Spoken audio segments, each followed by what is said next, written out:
Hello everyone, I hope you all are doing well. So, today we are going to start a new series of human rights. This is helpful for law students as well as if you are preparing for any exam, you must watch. Now we are discuss the meaning of human rights. So, what is human rights? Human rights means all those basic rights and freedom which are given to every individual without which no one can develop their personality. तो human rights वे basic rights और freedom है जिसके बिना कोई भी individual अपना आप खुद को डेवलप नहीं कर सकता, खुद की पर्सनैलिटी डेवलप नहीं कर सकता. Human rights are required for overall development. This is important mark. It is overall development of the personality of an individual. ये वही बात है कि ह्यूमन राइट्स हमारी पर्सनैलिटी की ओवरऑल डेवलपमेंट करने के लिए रिक्वायर्ड है. Human rights are essential for social, economical and political development. क्या क्या तीन चीज़ें इसमें? Social, economical and political development. अब हम डेवलपमेंट की बात करें तो किस टाइप की डेवलपमेंट? सोशल हो, इकोनॉमिकल हो और पॉलिटिकल हो. Human rights are also known as birthright, right, and natural rights. Human rights are not created by any legislation. जो ह्यूमन राइट्स को और किन नामों से जाना जाता है? बर्थ राइट, इनहेरिटेंट राइट्स और नेचुरल राइट्स. ये एक इम्पॉर्टेंट क्वेश्चन है, ये MCQs के बेस में भी आ सकता है. The legal duty to protect human rights include the legal duty to respect them. एक लीगल ड्यूटी बनती है ह्यूमन राइट्स को प्रोटेक्ट करना और साथ ही साथ लीगल ड्यूटी ये भी बनती है कि उनकी रिस्पेक्ट करना.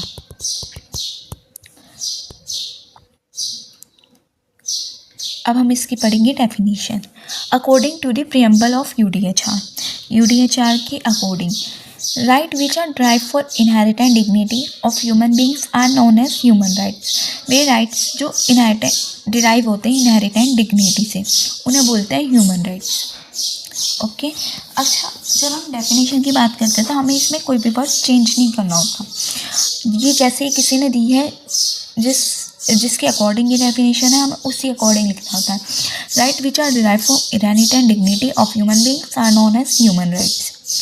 According to Lasky, human rights are those preconditions of a social life in the absence of which the individual cannot develop his personality. वही बात, ये एक प्री कंडीशन है सोशल लाइफ की जिसके बिना कोई भी इंडिविजुअल अपनी पर्सनैलिटी डेवलप नहीं कर सकता. I think there is no need to further explain because introduction और डेफिनेशन मीनिंग हमने जो भी देखा वो सेम ही बात बताता है. ये basic of rights of freedom है जिसके बिना कोई भी इंडिविजुअल अपनी पर्सनैलिटी डेवलप नहीं कर सकता. पर्सनैलिटी का मतलब है social, economical and political development. अब हम देखते हैं according to section 21D of protection of human rights act 1993. Year याद करने बहुत ज़रूरी है क्योंकि आगे भी काफ़ी सारी कन्फ्यूज़न होगी ईयर में, इसलिए पहले से अच्छा है कि आप ईयर याद करके चलें. Human right are the constitutional guarantees which include, एक second, yes. Human rights are the constitutional guarantees which include the dignity and the freedom of individual, which are incorporated under international convention and made enforceable by the court. तो ये क्या है? ये एक constitutional guarantees है जिसमें dignity और freedom, individual की डिग्निटी और फ्रीडम इंक्लूड होती है. अब हम देखते हैं according to bill of right. It declared that there are certain freedom available all the citizens are known as human rights. यहाँ पे काफ़ी सारी फ्रीडम्स अवेलेबल है जो सिटीजन, किसी कंट्री के जो पीपल्स होते हैं उन्हें सिटीजन्स बोलते हैं, उनके लिए अवेलेबल है जिन्हें हम ह्यूमन राइट्स बोलते हैं. अब देखते हैं हम ह्यूमन राइट्स के एग्जाम्पल्स. जैसे कि राइट टू लाइफ अगर हम बात करें तो आर्टिकल 21 का पार्ट है. Right to speech and expression 19 का पार्ट है. Right to food, right to equality article 14 जो हमारे फंडामेंटल राइट्स हैं. Right to fair trial, right to health. अच्छा, अब आप सोच रहे होंगे कि इसमें फंडामेंटल राइट्स के आर्टिकल क्यों आए? क्योंकि ये तो हमारा ह्यूमन राइट्स है. बट आपको बता दो ह्यूमन राइट्स एक ह्यूज एरिया है जिसमें एक फंडामेंटल राइट्स एक पार्ट है. आई होप आप ये समझे होंगे. मतलब ह्यूमन राइट्स ऑल कंट्रीज़ में अवेलेबल है बट फंडामेंटल राइट सिर्फ एक पर्टिकुलर कंट्री की बात करता है जिसके ह्यूमन राइट्स में सभी राइट्स सेम होते हैं सभी कंट्री के लिए, लेकिन फंडामेंटल राइट्स अपने अपने कॉन्स्टिट्यूशन के अकॉर्डिंग बना होता है। इसका एक डिफरेंस भी पढ़ेंगे हम आगे चल के। पहले हम कैरेक्टरिस्टिक्स ऑफ ह्यूमन राइट्स देख लेते हैं। Human rights are the claim against the society and the state. जो ह्यूमन राइट्स है वो क्लेम कर सकते हैं against the society and the state, और जो फंडामेंटल राइट्स होते हैं वे सिर्फ स्टेट के अगेंस्ट ही क्लेम कर सकते हैं। जैसे कोई भी लैंडमार्क जजमेंट पढ़ते हैं हम, तो उसमें कोई भी केसेस हैं तो dash versus union of India कई बार देखा होगा, वर्सेस यूनियन ऑफ इंडिया लिखा होता है, या यूनियन ऑफ कोई स्टेट लिखा होता है, तो वो बात करता है फंडामेंटल राइट्स की। But human rights against the society भी है, because there are some moral values. और बात करते हैं human rights are not separable, it available by birth to every individual. जो ह्यूमन राइट्स होते हैं वो अवेलेबल होते हैं बर्थ से किसी इंडिविजुअल के। Human rights are the basis individual requirement for the survival for any individual. ये एक रिक्वायरमेंट है, ये नहीं कि दे दिए तो दे दी, ये एक रिक्वायरमेंट है जो किसी इंडिविजुअल के सर्वाइव करने के लिए ज़रूरी है। This rights are universal in nature. Fourth इसका कैरेक्टरिस्टिक्स है कि यूनिवर्सल है नेचर में। फिफ्थ देख लेते हैं, this right upholds the human dignity. ये ह्यूमन को अपहोल्ड्स करता है। Human rights are dynamic in nature. हमने इसके 6 कैरेक्टरिस्टिक्स पढ़े। अब हम इंपॉर्टेंट चीज़ पढ़ लेते हैं, ऑब्जेक्ट्स। तो जो मेन ऑब्जेक्ट है वो है to promote the human being and their basic right. जो ह्यूमन बीइंग है उनके बेसिक राइट को प्रमोट करना। ये लाइन आपको रट जानी चाहिए, बिकॉज आगे यही लाइन हर हम कोई भी कन्वेंशन या डिक्लेरेशन पढ़ेंगे उसमें ये लाइन ज़रूर यूज होगी। To promote democracy, social justice and brotherhood among the people and the nation. ये डेमोक्रेसी प्रमोट करता है, सोशल जस्टिस को, और ब्रदरहुड जो एक ज़रूरी है सर्वाइव करने के लिए इंडिविजुअल के। थर्ड है to promote the people against the abuse by this who are more powerful. ये प्रमोट करता है पीपल को एब्यूज के against. To provide equality and understanding. समझ के लिए भी ये ऑब्जेक्टिव है कि ह्यूमन राइट्स बने जो हम किसी और के ह्यूमन राइट्स समझे और कोई और हमारे ह्यूमन राइट्स समझे। अब हम पढ़ते हैं difference between human rights and fundamental rights. ये एक बहुत इंपॉर्टेंट है, एग्जाम पॉइंट ऑफ व्यू से एक बहुत इंपॉर्टेंट है। और अगर आप किसी गवर्नमेंट जॉब की प्रिपरेशन कर रहे हो तो उसमें MCQs में भी कई बार ये क्वेश्चन देख लिया जाता है, तो एक बार हम इसको पढ़ लेते हैं। पहले हम पढ़ेंगे meaning of human rights are the basic right. हमने पढ़ा था ह्यूमन राइट्स क्या, एक बेसिक राइट्स है। That all the human being can enjoy in respective of that fact that the gender, race, sex, place, birth they belong to. तो human rights basic right है जिसके through कोई person अपनी life enjoy कर सकता है, अपना जेंडर एंजॉय कर सकता है, जहाँ पे वो place, birth of place they belong to. वहीं पर fundamental rights are primary rights of the citizen which are justice given in the constitution. जो फंडामेंटल राइट्स है वे प्राइमरी राइट्स हैं जो कॉन्स्टिट्यूशन में दिए गए हैं सभी सिटीजन्स के लिए। ह्यूमन राइट्स अगर आप कहीं और किसी देश में जा रहे हो वहाँ पे भी अप्लाइड होगा, बट जो फंडामेंटल राइट्स है वो होगा सिटीजन्स का, सिर्फ सिटीजन्स, यानी सिर्फ अगर इंडिया की ह्यूमन राइट्स की बात करें तो इंडिया में होगा, अमेरिका है कि अमेरिका के हिसाब से होगा। आई होप आप समझ रहे हैं। अब हम देखते हैं definition. Human rights are those free universal rights that apply to all individual regardless to nationality, race, gender or status. They are recognized internally and aim to protect human dignity. अगर आप इसको एक बार रीड करेंगे ना, ये वही मतलब है जो हम इतनी देर से मीनिंग और डेफिनेशन में पढ़ कर आए हैं।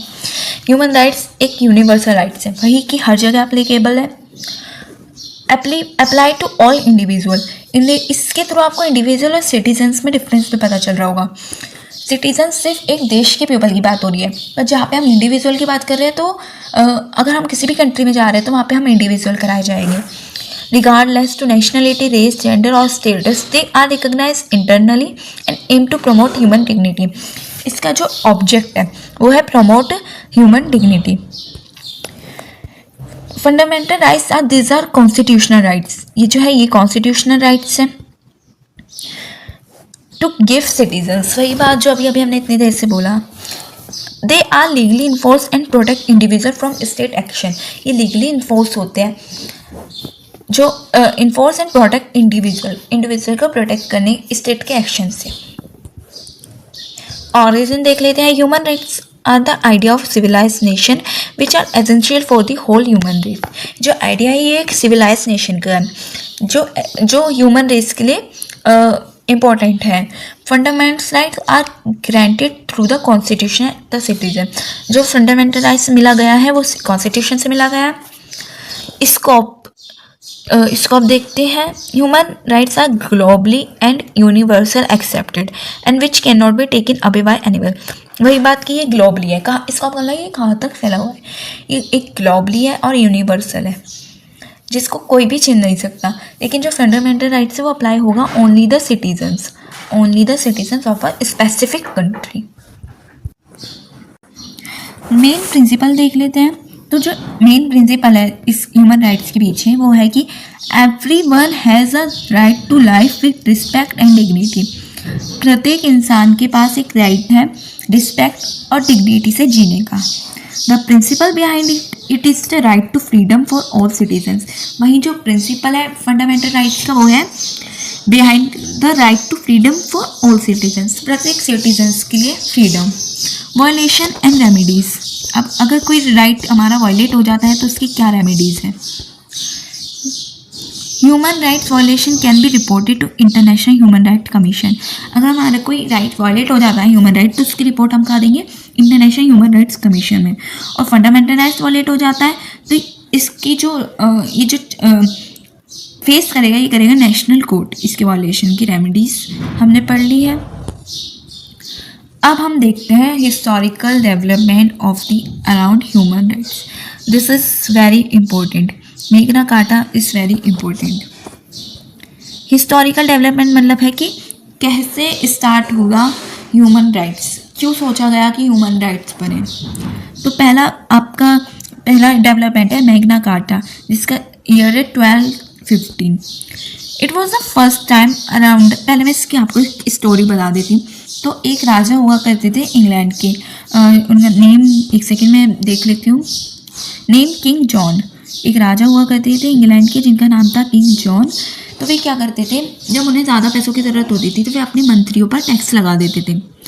अब किसी दिन मंत्रियाँ हो गए परेशान तो उन्होंने सोचा कि अब हम एक डॉक्यूमेंट बनाए और उससे राजा से साइन कराए कि हमारे भी कोई राइट्स है, आप हमारे राइट्स ऐसे वायलेट नहीं कर सकते।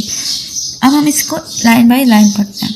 It was the first time when the world human right was introduce in the document, किसी डॉक्यूमेंट में जो first time human rights introduce हुआ था वो था Magna carta 1215। Birth of human rights around the world can be seen easily in the constitutional document. इसके बाद क्या क्या हुआ, धीरे धीरे ये सभी कंट्रीज़ के कॉन्स्टिट्यूशनल डॉक्यूमेंट्स में भी मेंशन होने लग गया। The main theme of the idea behind this document was to provide the protection against the arbitrary action by the king. तो जो किंग के मनमाने एक्शन है उसके प्रोटेक्शन के अगेंस्ट ये डॉक्यूमेंट बनाया गया। The legal document was sign by the king John, मैं जो आपको एक किंग बता रही थी of England, by which some rights were granted to the citizen, जो कुछ राइट्स उन्होंने सिटीजन्स को दे दिए। तो मेन किंग जॉन थे इंग्लैंड के, जो टैक्स लेने के लिए कभी भी किसी भी वक्त वहाँ के सिटीजन से टैक्स ले लेते थे। तो उन्होंने सोचा एक डॉक्यूमेंट बनाया जाए जिसमें कुछ उनके राइट्स की बात की जाए। इस document also has specific provision against the unjust taxation system. इतना सफिशिएंट है एक एग्जाम में लिखने के लिए। अगर आपका अलग से मैग्ना कार्टा आता है तो आप मुझे कमेंट सेक्शन में बता सकते हैं, मैं उसकी एक अलग से सेपरेट वीडियो बना दूंगी। अभी हम पढ़ते हैं हिस्टोरिकल डेवलपमेंट का second document, peace of Westphalia. अच्छा, लास्ट में ना मैं आपको इन सब की याद करने की एक ट्रिक भी बताऊंगी, तो आप इस वीडियो को लास्ट तक देखिए। पीस ऑफ वेस्टफैलिया जिसका year 1648, under the document the acceptance of human right was started specifically in the Europe region. जो सबसे पहले स्टार्ट हुआ था वो हुआ था यूरोप रीजन में। This document provide some restriction on the oppressive power of the government. जिसने कुछ रिस्ट्रिक्शन लगाई गवर्नमेंट की पावर्स पर, which include unjust criminal justice system, unrealistic taxation policy and favouritism. इसमें इंक्लूड था unjust criminal justice system, taxation policy और favouritism. Country become independent government, got limited power, focus on justice system and fairness. तो पहले तो राजा महाराजा साम्राज्य type ही हमारा देश चलता था, हमारे या किसी का दुनिया में एक किंग होता था, वही चलाता था अपने देश। लेकिन धीरे धीरे जब ह्यूमन राइट्स आया तो क्या हुआ, गवर्नमेंट की पावर लिमिटेड हो गई। अब डेमोक्रेसी आई, कंट्री इंडिपेंडेंट बन गई और इसमें जस्टिस पर ज़्यादा फोकस किया गया, फेयरनेस पर फोकस किया गया। अब हम पढ़ते हैं English bill of rights 1689। During this time there was a conflict of power between the parliament and the king. So by this document, तो क्या हो रहा था, जब गवर्नमेंट की पावर लिमिटेड हो गई तो पार्लियामेंट आई, तो पार्लियामेंट और किंग के बीच अब डिस्प्यूट राइज होने लग गए। This document parliament claims the power and became supreme authority. तो इस डॉक्यूमेंट से क्या हुआ, पार्लियामेंट के पास ज़्यादा पावर आई और पार्लियामेंट अब सुप्रीम अथॉरिटी बन गई। The king could not take any action against the will of the parliament. यहाँ पे अब किंग जो है कोई एक्शन नहीं ले सकता विल ऑफ द पार्लियामेंट, जो पार्लियामेंट के विल होते थे उसके आगे। So as a result of it, no taxation without the permission of the parliament was added in the document. अब कुछ भी पॉलिसी आती थी न्यू, तो उससे पहले गवर्नमेंट से पहले पार्लियामेंट की परमिशन लेना ज़रूरी हो गया था। और पार्लियामेंट जो थी वो डेमोक्रेटिक थी, तो उसको पहले पीपल की राइट्स जान के ही कोई डिसीजन लिया जाता था।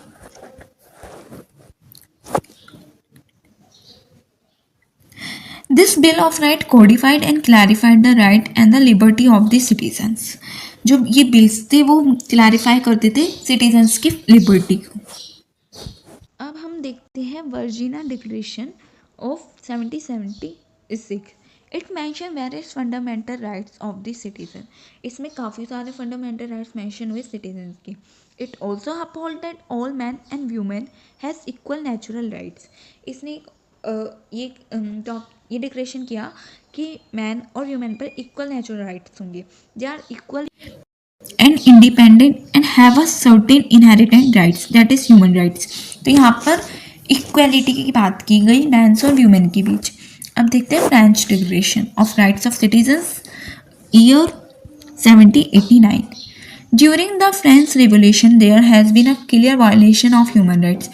जब हम अपने 10th 9th में एक चैप्टर पढ़ा था फ्रेंच का, हिस्ट्री में फ्रेंच रिवोल्यूशन, तो उसमें क्या दिखाया गया था, ह्यूमन राइट्स काफ़ी वायलेट हुआ था। So by this document it was reassured that all man are born free and all of them have equal rights and liberty. तो उसमें क्या हो रहा था, जब हमने वो पढ़ा था अमीर गरीब में भेदभाव किया जा रहा था, लेकिन इसके बाद जब यहाँ का रिवोल्यूशन हुआ तो उसके बाद ये कहा गया कि जो कोई भी मैन है, all man are born free and all of them have equal rights. सभी इंसान एक बराबर है, सभी के पास सेम लिबर्टी है, सभी के पास सेम राइट्स हैं अपनी लाइफ जीने के लिए। During the French revolution one of the slogan was prominent justice liberty and fraternity. जब फ्रेंच रिवोल्यूशन था तो एक स्लोगन बहुत फेमस हुआ था जिसमें था जस्टिस हो, लिबर्टी और फ्रेटर्निटी हो। अब हम पढ़ेंगे यूएन चार्टर 1945। इसकी डेट है 24 October 1945। During the UN conference at San Francisco, इसका नेम याद रखना ज़रूरी है। This charter was establish with an objective for the protection and promotion of human rights. तो एक कॉन्फ्रेंस हुई थी सेंट फ्रांसिस कोर्ट में, जिसमें एक ऑब्जेक्ट से एक ह्यूमन राइट इस्टेब्लिश किया गया जिसका मतलब था protection and promotion of human rights. During the UN conference at San Francisco this charter was establish with an objective for the protection and promotion of human rights. ये शायद मैंने 2 बार लिख दिया, सॉरी, पर मीनिंग एक ही है। In this particular charter civil, political, economical right and social right and culture right were expressly given under this charter. तो इस चार्टर में क्या था, civil rights, political rights, economical rights, social rights and culture rights पर ज़्यादा focus किया गया था। आफ्टर वर्ल्ड वॉर 2 एम, इसका एम था पीस यानी शांति बनाए रखना देश में, ह्यूमन राइट को प्रोटेक्ट करना और कंट्रीज एग्री हो ह्यूमन राइट्स को रिस्पेक्ट देने के लिए। अब हम पढ़ते हैं universal declaration of human rights 1948। It was establish on the 10 दिसंबर 1948। वो जो हमने बात की थी यूएन चार्टर 1945 की, वो हुई थी 24 अक्टूबर 1945 में, बट ये हुई थी 10 दिसंबर 1948, which is also known as human rights day. तो ह्यूमन राइट्स डे कब सेलिब्रेट किया जाता है? 10 दिसंबर 1948 में, आई मीन 10 दिसंबर में। This declaration has 30 article. This declaration contain the basic idea of fundamental human right which are to be universal, accepted and protected. तो इस डिक्लेरेशन में 30 आर्टिकल्स हैं जिसमें बेसिक आइडिया है फंडामेंटल ह्यूमन राइट्स है, are to be universal, accepted and protected. अब हम पढ़ते हैं international covenant of human right 1966। It is legally binding document which says that every country around the world should protect the fundamental basic need which are essential for the existence for any human being. ये एक binding document है जो कहता है कि every country around the world should protect the fundamental rights basic need. तो सभी country के जो पीपल्स हैं उनको फंडामेंटल बेसिक नीड्स की ज़रूरत है जो उनके एग्जिस्ट करने के लिए, एक ह्यूमन बीइंग के एग्जिस्ट करने के लिए एसेंशियल ज़रूरी है। इसकी टाइप है civil political rights, economical, social, culture rights. अब हमने इतने सारे डॉक्यूमेंट्स पढ़ तो लिए, बट उनको याद कैसे रखेंगे? तो ये मैंने की नोट्स याद रखने के लिए बनाए हैं, आप इसका स्क्रीनशॉट ले सकते हैं। 1215 मेग्ना कार्टा जिसमें किंग्स की पावर को कंट्रोल किया गया। 6048 स्टेट सिस्टम जहाँ गवर्नमेंट्स की पावर को लिमिटेड किया गया। 6889 यहाँ पार्लियामेंट और गवर्नमेंट के बीच कॉन्फ्लिक्ट होने लगे तो यहाँ पर पार्लियामेंट्स को ज़्यादा पावर दी गई। 7016 यूएस डिक्लेरेशन नेचुरल राइट्स को इंट्रोड्यूस किया गया। फ्रेंच डिक्लेरेशन में इक्वालिटी आई। यूएन चार्टर ग्लोबल प्रोटेक्शन के अगेंस्ट था। यूडीएचआर यूनिवर्सल राइट्स, और 1966 में कॉवेनेंट जो था वो था लीगल राइट्स की फोकस किया गया। आई होप आपको इतना समझ आया हो। नेक्स्ट वीडियो में हम बात करेंगे काइंड्स ऑफ ह्यूमन राइट्स की। अगर आपको हमारी वीडियो पसंद आई है तो हमारे चैनल को सब्सक्राइब करें, जिससे आपको ह्यूमन राइट्स की सेकंड वीडियो जल्दी से जल्दी मिल जाए। Thank you so much.